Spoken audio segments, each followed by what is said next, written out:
Who am I kidding? Can't sidestep that one.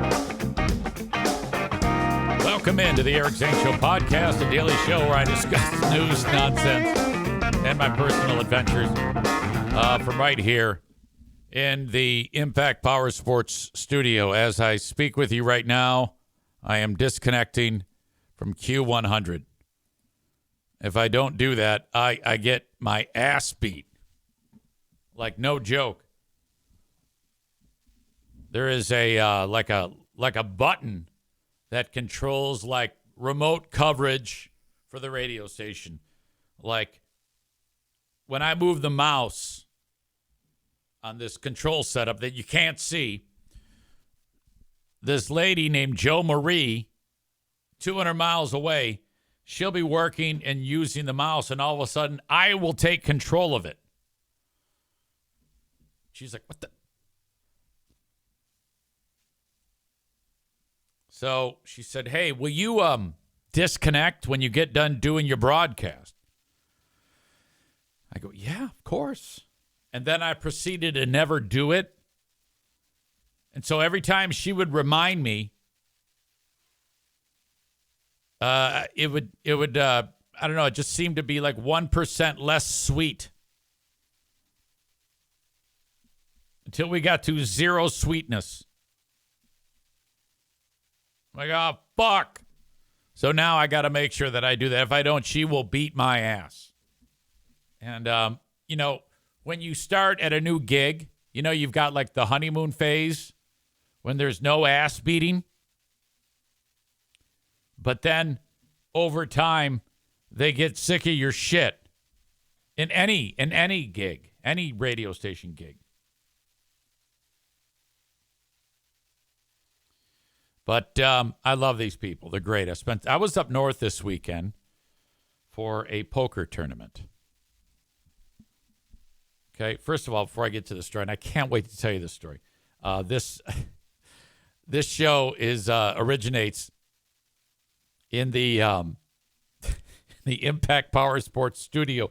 Impact Power Sports, online at impactpowersportsmi.com. They have ATVs, UTVs. They have e-bikes. They have Yamaha golf carts. They have go-karts. That's a great Christmas gift. If you're some dude, you want to get your kid a go-kart. You see, this is all about ensuring that your kids will one day take care of you when you're old. And if you get your kid a go-kart, oh my God, that's a good move. Nick says, have you missed any mission-critical emails lately? No. In fact, the email, what he's referring to is there was a time when I was supposed to talk to the folks from like the local Rotary Club. They were doing like a motorcycle ride to help kids who are sick or something like that. Darla just threw up, and that's not good. So now I'm worried. So I'm going to play the music again and clean this up, and then I'll be right back, and I'll continue this story. So in 5 minutes, I already have had 2 major malfunctions. All right. Hang on. I'll be right back. All right. I have to keep an eye on her. I don't know what the hell's going on. Been acting a little funny all day today, all morning. Damn it. If you remember a couple months ago, so I got gotten done with the radio show. It's like 9:30 in the morning, and my phone rings because they put the phones on forward, and it actually goes to my cell phone. So, and typically it's like, yeah, Q100, whatever. And I pick it up and I go, hey, Q100, and she says, yeah, this is so and so. From the so-and-so County Rotary Club, we are doing our motorcycle ride to end cystic fibrosis, and we're ready to be on the air. And I guess they had been trying all morning to do it. And what they're doing is they're riding motorcycles like all over the state or something like that. And they've got like one media partner, and this is all sorts of like motorcycle heads that are getting, it's like a 15-mile convoy. And it's led by like the grand poobah of motorcycles in northern Michigan. And it was a pretty chilly day, but they're like, we're doing it for the kids. We're doing it for the kids. Yeah, we got to end cystic fibrosis. And he's riding with this fucking Fred Flintstone water buffalo hat with the horns and chaps. And he's going to talk to me through like a headset on the microphone. And so this is their big moment. And he's going to get on the air with me and say, we're raising money for cystic fibrosis. We're riding all over Michigan. And I guess I was supposed to put them on like every hour that my show was on. Now, remember, I picked up the phone after my show was done. And then even when they're talking, they're like, hey, so when do we get on the air? And I'm like, I don't know. Call into this. And I told them to call the studio. And so I called Joe Marie and I said, Joe Marie, hey, these motorcycle folks are calling. They're going to talk to you. And she goes, well, how was it when you talked to them all morning long to help cystic fibrosis? And I go, and that I had this sinking feeling. I go, well, I didn't do that. Why not? I didn't know I was supposed to. Pause. When you get pause like that, that's, oh, God. Megan asks if the dog is barfing again. No, she's just kind of, you okay? She's just kind of wandering around right now. And so sweet Joe Marie, she actually opens the email that she sent me and reads it word by word to me.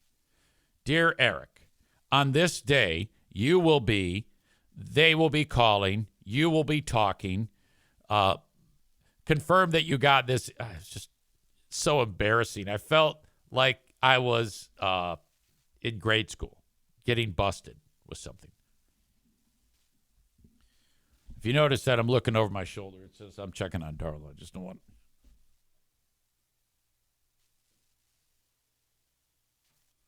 She's kind of wandering around. I don't trust her. I mean, I don't care if she does throw up. I just want to keep an eye on her. You all right, baby dog? She doesn't look too good. She's looking at me like she's ready to puke.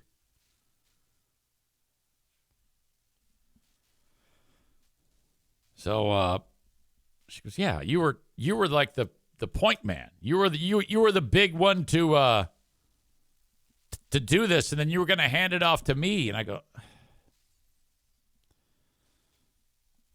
major disappointment. So then shortly thereafter, I was at we were having one of these staff meetings, which I have one of those coming up in 48 minutes.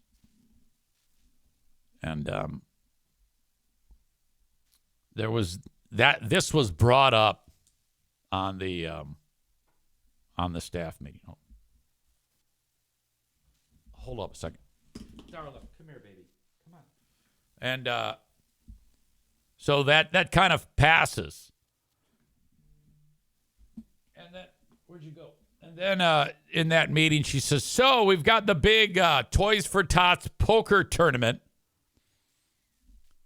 And Eric, this would be a good event for you. Can we get you to come up there? And, that's like a long drive. And I go, yeah, of course. Well, that was yesterday. This thing is so far away. It's 3+ hours drive up to damn near the very tip top of the lower peninsula. This is real hill people. You're past all of the hard living lines. It is a community called Petoskey, Michigan, which is a beautiful place. Oh my God. It's right on this bay, and it's just nice. You know? It's very cute little hamlet. And so I'm driving up to this thing, and this is the story of that adventure. Let me cut right to the poker tournament. I walk into the casino, and I actually spent the night. I drove up Saturday evening. More on that later. And then spent the night, woke up, checked out of the hotel, drove around downtown Petoskey, see things, whatever. And then I headed over to the casino. I walk in. Now, it's at this point that I realize that this is a serious deal, because there's a bunch of guys that are in line to check in, and they all have toys in their hands. What you do is you pay $150, and they give you $10,000 worth of chips, and then you get another $2,000 worth of chips if you bring a new toy. So these are all like real poker players. They want to win this damn Toys for Tots charity fundraiser poker tournament.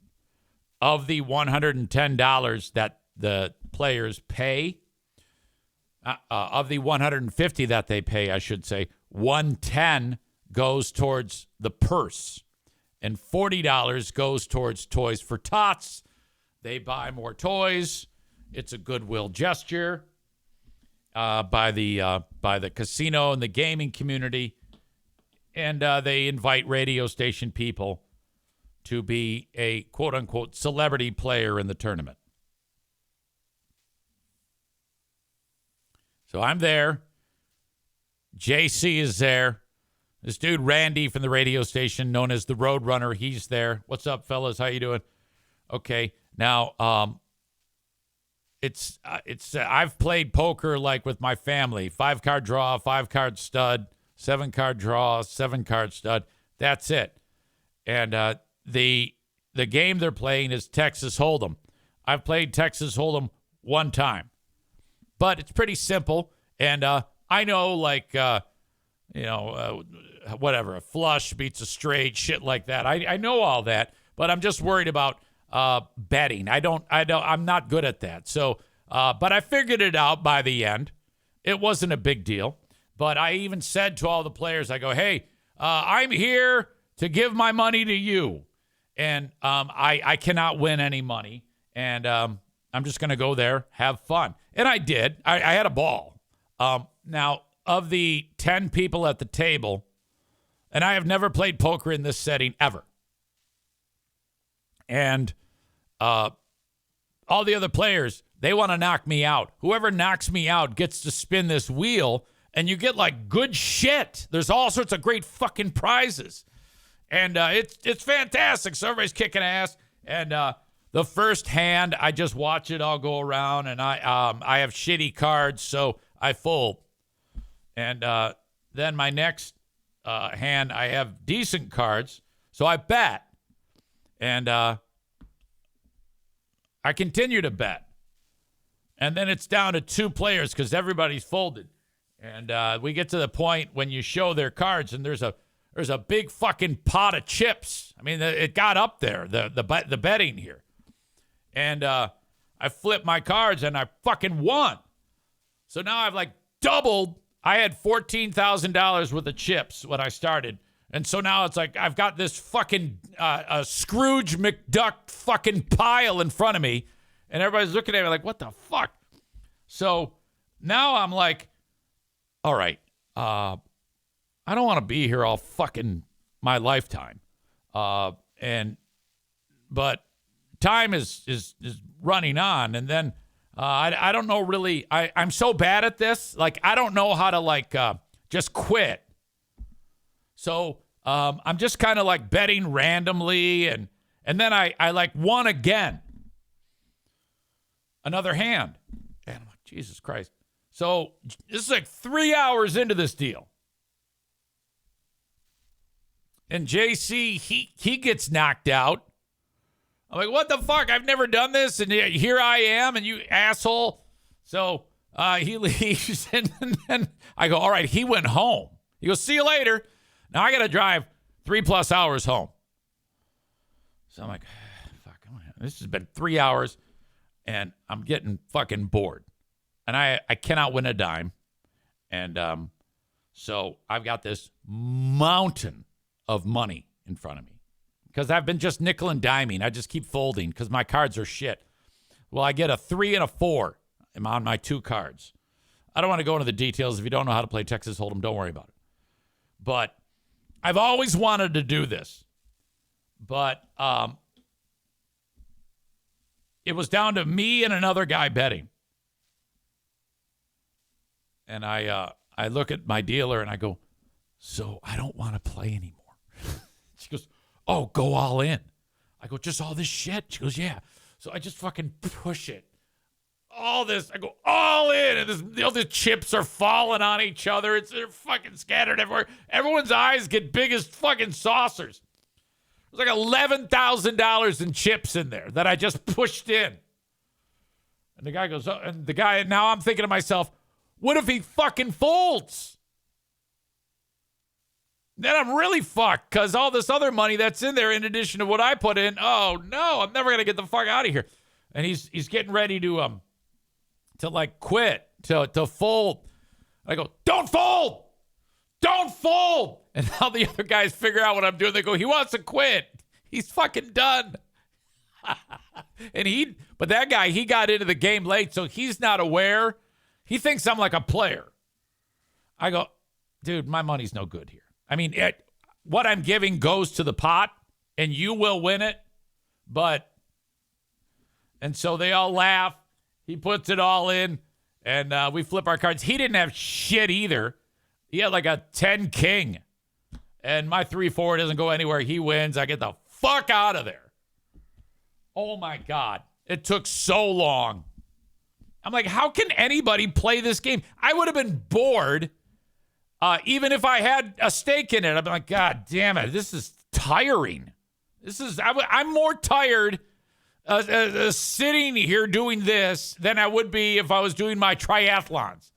I'm like, this is not the place for a person with historically record-setting levels of ADHD coursing through his veins. I'm like, God. I'm looking at my fucking phone, looking at TikToks. It's my bet. Yeah, whatever. Take my money. I don't give a shit. Cannot handle it. I had to stay in, and then I had to go pee all the damn time. And so I would just get up, and they would just put in they would just fold me every time. So I'm gone for like 5 hands. Holy shit. There were a number of other radio people that were there. Now, outside of JC and Randy, the Roadrunner from Q100, and myself, all of the other radio people there, they look like mutants. And I don't know if this is the hard living line, but I mean, wow. You're looking at some people that there was only one guy that was there who didn't look like he was rode hard and put away wet. There was some chick there who it looked like all the poker players ran a train on her before the event got started. There was another guy I don't want to say anything bad about because I know him and he's a sweet dude. But there was another guy who looked like zombie David Lee Roth. Not young David Lee Roth. Like the David Lee Roth now with that weirdo Annie Lennox haircut. And I was like, wow. And I said to JC, I go, what the fuck is going on here? Oh, boy. Yeah, I know. It was intense. So I got to meet these people, and then one radio guy comes up to me, and I know him, and he was so I haven't heard this radio guy that I ran into. He used to run a radio station in the area that back in the day, Freeburn Hot Wings was on that station. Like, this dude put us on that station. And now he's still with that station. And so he goes, what the hell happened when you got fired? And I'm like, he goes, no, I never really heard what happened. So I had to sit down and tell him the good, the bad, and the ugly. And he was like, God, I did not see that coming. He goes, you guys seem to be thick as thieves. I go, well, we kind of were. We definitely were for like outwardly when we went somewhere. But I mean, to be honest with you, when we work together, it's like, we definitely went our separate ways if we weren't at the radio station or doing any radio station events. We did not hang out in any way, but we kind of had to. We didn't want to go into anything with like, hey, we fucking hate each other. That came later. But all in all, it was a good time. On the way up, I said, I'm starving. I haven't eaten all day. I'm going to stop at, in my opinion, one of the greatest places you can possibly eat, and that is McDonald's.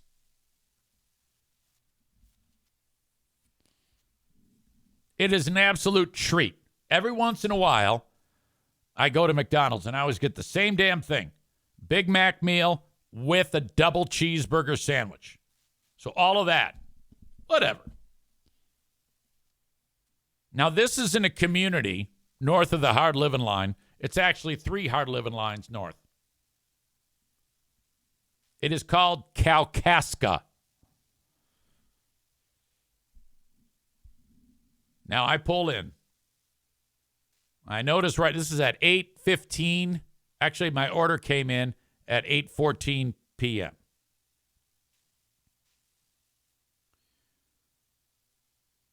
The drive-through line was packed. I'm like, oh, boy, I got a little action here. I go walking into the facility. I don't really do drive-through. I just like to walk in. Plus, give me a chance to stretch my legs. This is the type of place where you don't really see this that often, but maybe this is something new. Apparently, when you order food at McDonald's and you're eating it in, they'll put a number on the table. And I look, and there's like 5 tables with numbers. No one's eating, and they all have this look on their faces. Their heads are resting in their hands, and they're staring at the front where the counter is. There's no one taking orders, and there's about 5 or 6 people milling around a window that says pickup. Now, this is part of the operation nowadays where you walk into a McDonald's, they have the touch screen. You don't really have to talk to anybody there. You just hit what you want, and I do my thing. You pay right there. You get the number. The thing spits out $8.89, 8:14 p.m. Big Mac meal, double cheeseburger. I'm very suspicious at this point. But I go, all right. Obviously, some people might be waiting a little bit here. No big deal. I'll eat up all the time by going tinkle. So I get my little receipt, and I go to the boys' room, come out, and everybody's still there. No one has moved. I go, oh, boy. I sit at this area, and there's a dude 2 seats to my right. It turns out he just finished, because I know this because I struck up a conversation with him. He just finished a wrestling invitational. Now, as I understand this, when wrestlers make weight, they have to cut their weight and shit like that, and then they'll wrestle, and then like, God damn it, I'm starving. And then they fucking pig out. That's what he's doing. And he's just exhausted, and his mom's there going, you want to go somewhere else? You want to go? Are you okay? So this guy needs to fucking eat. I look at him, I go, big fella, how long have you been waiting? 25 minutes. I go, another guy looks at me and I go, how long have you been waiting? He goes, 35 minutes. I go, get the fuck out of here. So I'm like, now I've already paid. If I have two options, stay there or leave. I am not going to go and say to these people in the back who obviously something's wrong and say, I want my money back, because that's going to fuck everything up for everybody. So I'm like, all right, I can either just leave, eat the money, or I'm going to wait here. Then I'm like, fuck this shit. I'm going to be here with these people, and together we're going to get through this.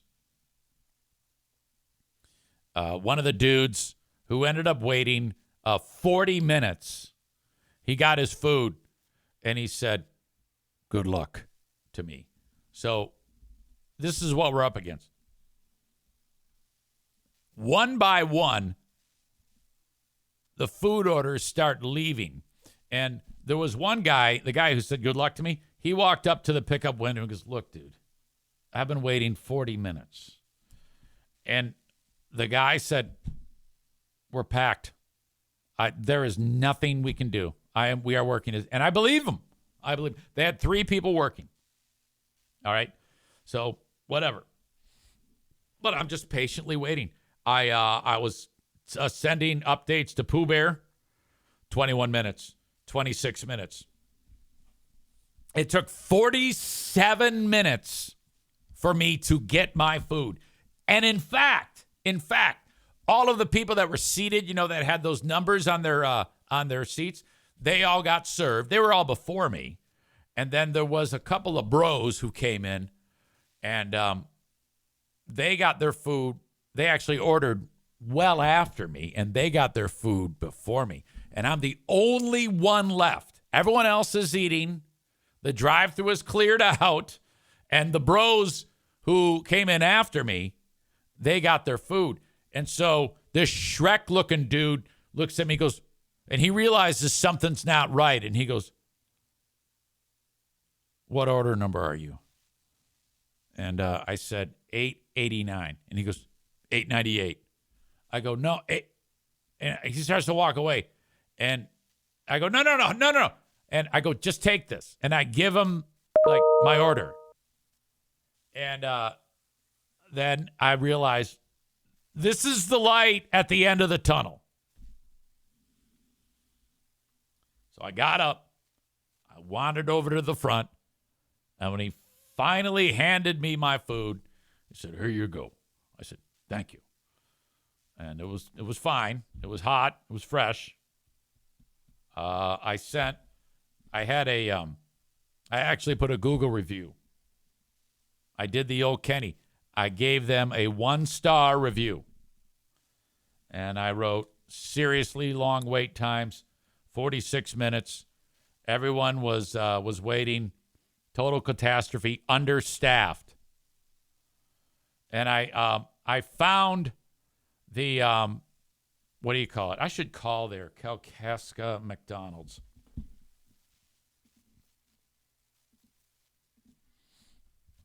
Kalkaska McDonald's. We can have a conversation with these folks. All right. Legendary.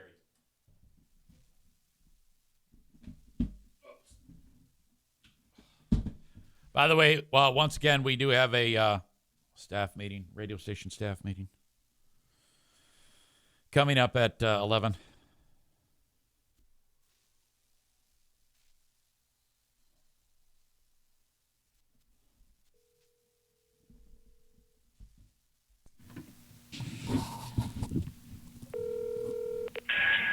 McDonald's. Hey, how are you? Is this the manager? Yeah, this is Amy. What can I do for you? Amy, I was there on Friday. I got there at like 8:14 p.m. To like get some food. And I don't know if you heard this story, but there was like 45-minute wait times. I did not hear that story. Oh my God. It was so bad. I didn't complain or anything, but I figured I'd let you know. There was staff with 3 people. They all worked very hard, but I think they were like overwhelmed. So I just wanted to let you know that maybe the staffing department might want to add a couple more people. Oh yeah, we do our best at the staffing, but when people don't come in or call in, That's the worst. Might have been an issue. Yeah. That's the worst. That happens a lot with like young people, you know. Oh yeah, it for sure does. Every day I got somebody calling in. I do appreciate you letting me know. Okay. All right. And I'll look into it. And it was Friday or Saturday? It was Friday. Okay. I got in there. Everybody looked like they were. Everybody was patient. All the customers were great. Nobody did anything wrong in the back. It just seemed like a disaster, though. Okay. I appreciate you letting me know. All right, miss. Thank you. All righty. Thanks. Have a good one. You too. It's not good to be overly rude to people north of the hard living line. Like, that was all a legitimate phone call. I didn't really have anything mean to say to them. You don't want to fuck with these people. David says she gave 0 fucks. Cole says she's already forgotten about you. Adam says she does not care. Corey says she sounds pissed. Aram says EZ is never going back there again. Oh, that is not true. I will go out of my way to go back there. You realize I just got 15 minutes on this story? Why wouldn't I go back there?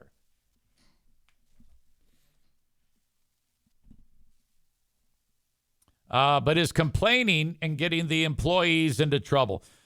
I think that went pretty well because I said, look, there wasn't anybody doing anything wrong.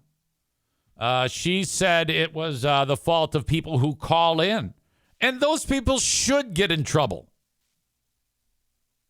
They should. If you call in, you should lose your job. Come on now. Nick says, I'm surprised she didn't bust out the old nobody wants to work anymore. Yeah, I've heard that a lot. I have heard that a lot. And then on the way back, so the next night, last night, I'm coming home. I'm hungry again. And I'm in Kalkaska. Just before I got to McDonald's, there's a Burger King. I went there. I walk in. A couple cars in the drive-thru. There's a lady picking up a DoorDash and me. Lady who's working the cash, because they don't have the kiosk there. The cash register says, okay. She says, oh, my God, I'll be right with you. I'm so sorry. And she's putting together a food order. I go, no problem. Little does she know, the bar is so low here. After about 2 minutes, they take my food order. It's there quite quickly, and off I go. A lot less busy, but this was like, the Ritz-Carlton type of service compared to what was going on at the last place.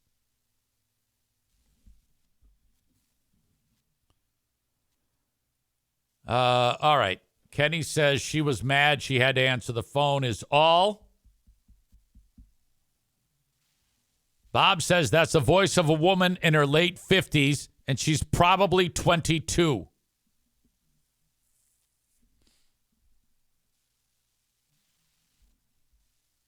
Ladies and gentlemen, it is time to update the Fat-a-thon. Before we get to that, Nick writes, I get 9 paid sick days a year. These scumbag fast food and big retailers are too strict. My daughter just got fired for missing 3 days in a year. Fuck.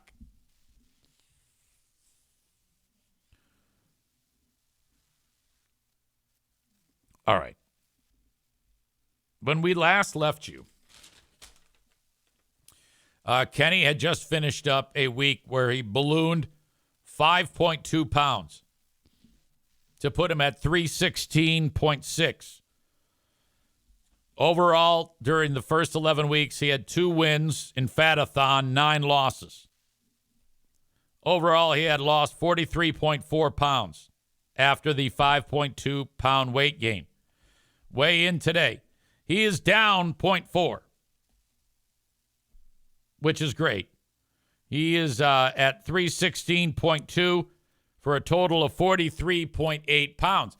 Now, there is some drama with that because he is struggling with illness. And he has been taking medicine to combat a sinus infection, and it is very important that he eats food, regular meal, 3 days or 3 times a day with the medicine. If he does not, it is bad on his system and it hurts his belly. Okay, no big deal. Okay, if you're eating more and you lose 0.4 pounds, that's great. I mean, the previous week, you gained 5.2. So to lose anything at this point, when you have all of this to deal with, that's fine. I'm okay with that. That's a victory. But you do take the loss this week because Jeremy lost more than you, and he loses 4 pounds. He is down to 286.9. He was 290.9. That means overall he has lost 48.5 pounds. When he started this 12 weeks ago, was it 12 weeks ago? Let me count this out. Started at 335.4. 1, 2, 3, 4, 5, 6, 7, 8, 9, 10, 11, 12, 13. Okay, something's not adding up because I've got 13 weeks, but you're 10 and 2. That only counts for 12 weeks. So somewhere I fucked this up. But I'm just still saying 13 weeks. In that amount of time, starting at 335.4 and down to 286.9, that is a loss of 48.5 pounds. So in 13 weeks, you have gone from 335 to 286.9. That's pretty great. You are averaging 3.73 pounds per week, which I think most physicians would be quite happy with that. So I think that that's really good to, in 13 weeks, lose that weight, nearly 50 pounds, and to be 3.73. And the goal was for you to be 275 by the new year. So that would mean 1, 2, 3, 3 weeks and 1 day. Wait a minute. 7, 14, 15, 16, 17, 18, 19, 20, 21, 22, 23 days. 23 days.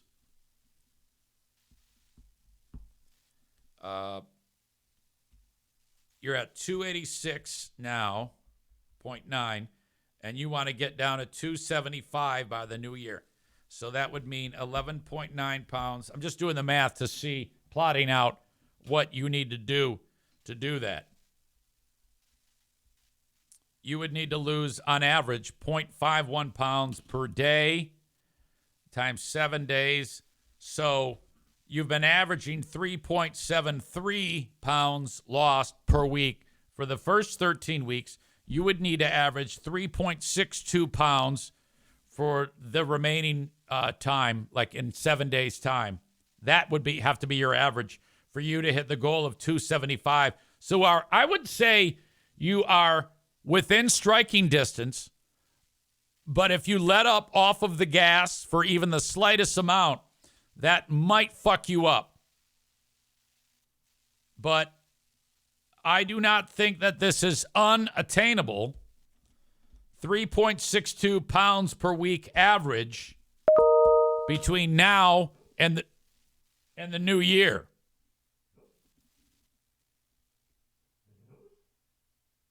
You may be able to hear O'Neill. He's having a dream again. Might be able to hear him here.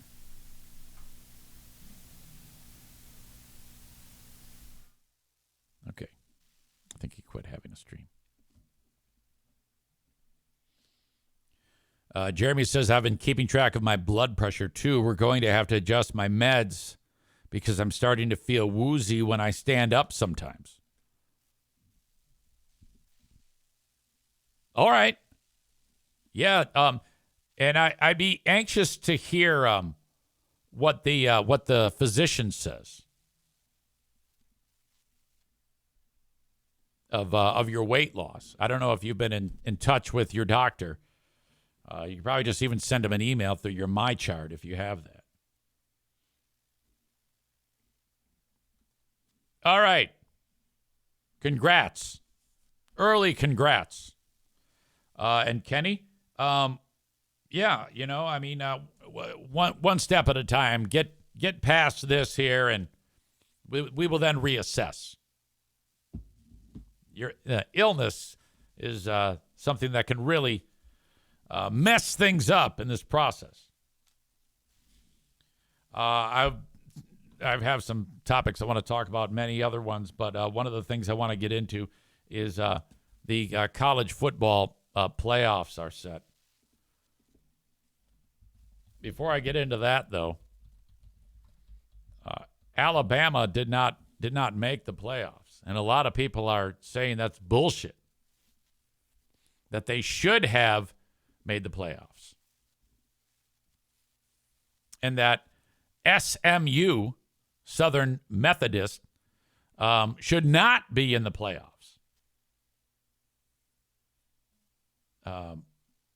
Did I say SMU? I don't think I meant SMU. I think I meant BSU. Nevertheless, Alabama will take on Michigan in some dickhead bowl on New Year's Eve. That actually will be pretty great. Let's see. Latest college football. No, it is SMU. What am I doing? You got Notre Dame taking on Indiana. Indiana sucks. That's cool, though, that you got two Indiana schools going head-to-head. I like that.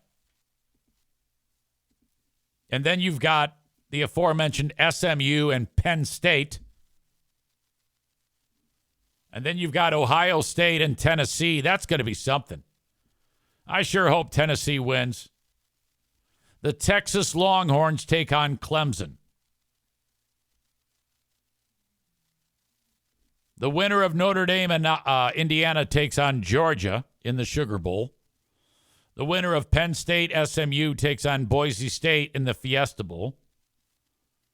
The winner of Ohio State and Tennessee takes on Oregon. And the winner of Texas and Clemson takes on Arizona State. Is that who this is? I don't know.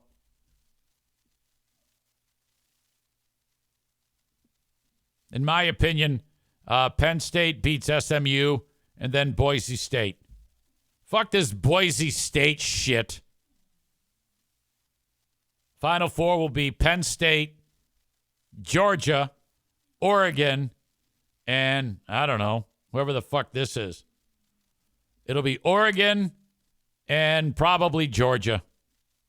1 and 2.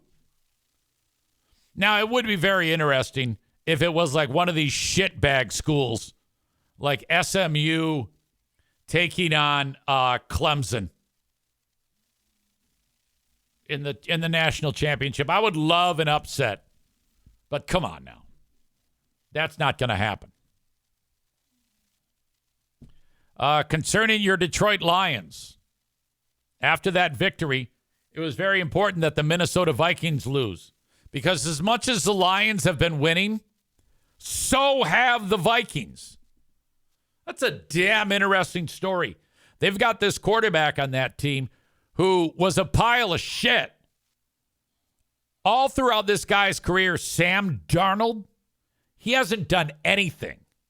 He's like been terrible. His whole career, he's sucked. And the Vikings get him as like, one of these loser quarterbacks to just have him there just in case the starter goes down. And J.J. McCarthy was drafted to be the Vikings quarterback. And he was going to be the quarterback. And Darnold was going to be a competent backup. But this fucking Darnold guy, he takes over because McCarthy gets hurt. And this dude is lights out. Damn it, is he good. And the Vikes, like they were tied 21-21 last night with Atlanta. And then Darnold went ape shit and threw 3 more touches. There you go. And the Vikes pull away. So they are just 1 game behind Detroit. Detroit cannot fuck up. Okay? All this feel-good shit goes out the window if they choke and do not win the division. All right? They play Buffalo this coming weekend, who just lost. Buffalo lost to the Rams. The Rams have been red hot. So Buffalo goes into L.A., and what's the fucking quarterback for the Buffalo Bills? Steve Allen, Marcus Allen. He goes ape shit. He throws like 5 touchdowns, but they lose. 5, 6. I don't know how many touchdowns it was. He loses. Most people don't see the Bills losing 2 in a row. So the Bills come into Detroit. Stu McAllister's Bills. Then the Lions, they play at San Francisco. Or I should say at Chicago first, and then at San Francisco. Not easy to win on the road. And then they finish up the season against the Vikings. That could come down to a winner-takes-all scenario for the NFC. Wow. Damn it.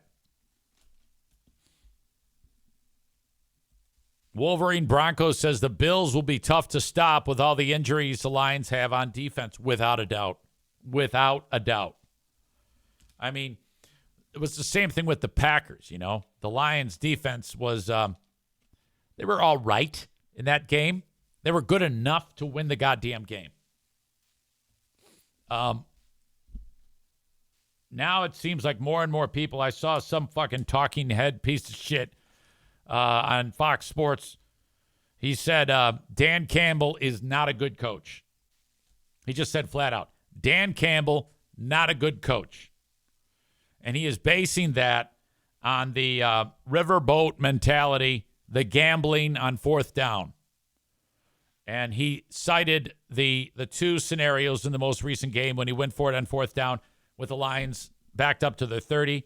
And then also late in the game, the one where Goff fell on his fucking face when he handed the ball off to Knuckles, who got the 1st down. And the thing about that is, here's why that was a good move. First of all, he got the 1st down late, so it doesn't matter. The Lions' defense being as beat up as they are, I want to win with my offense. I don't want to give the other team a chance to beat my defense, the defense is more beatable than the offense is more beatable. The offense can win you the game easier than the defense can lose you the game. And with 40 seconds left, you kick a field goal that is not a chip shot. If you miss it, now they got a chance to lose the goddamn game. So I think that was a fucking great move to hand it off. Had they not gotten that first down, you know what I would have said? That was a terrible call. That's how this works. We don't know what the fuck we're talking about. But Lions fans have really wrapped their brains around they are going to go for it most times. You better just strap yourself in and accept that shit. Ladies and gentlemen, I have plenty more podcasting where this came from, but I'm off to my radio station staff meeting. It should be a good time. I thank you for being here for the first part of the podcast, which is brought to you by Irvine's Auto Repair, Grand Rapids Hybrid and EV. That is the site, by the way, for the Great Food Giveaway. And I haven't done an update in quite some time on the Great Food Giveaway number 5 with tampons. But I will do that when I come back from the staff meeting. But that is coming up a week from Friday. What? That's exactly right. ervines.com. That is ervines.com. If you want more information, you can just, first of all, just reach out to me, Eric at ericzaneshow.com, or call Irvines. They will help you. When it comes to getting your car repaired, reach out to Irvines. They are right in the middle of Grand Rapids, Michigan, and they can help you with your car, your EV, your hybrid, you name it. Check out their website, ervines.com, for more information about their services. Werner Roofing, online at wernerroofing.com, wants to help you. They'll put a roof on your home. Reach out for an estimate. They might not be able to get it on right in the dead of winter, but maybe. Depends on the weather. Anyway, WERNER, wernerroofing.com. They put a roof on my house here. They will do the same for you. Get an estimate, free estimate from wernerroofing.com. You can find them online there. Not to mention, they do metal roofs, they do siding, they do gutters. They are awesome at Werner Roofing. TC Paintball. Book an event, especially during these cold, doldrum winter months at TC Paintball. Get the kids out of the house, have a good time. Maybe some workplace team building for you or a bachelor party. They do it all. Fun times to be had at TC Paintball. Online at tcpaintballgr.com. They have a fully stocked pro shop for you, and they want you to reach out to them and book an event today at TC Paintball. All right, folks, I'll talk to you in just a little while after I get done with the big staff meeting. Okay? Talk to you then. Thank you, and bye-bye.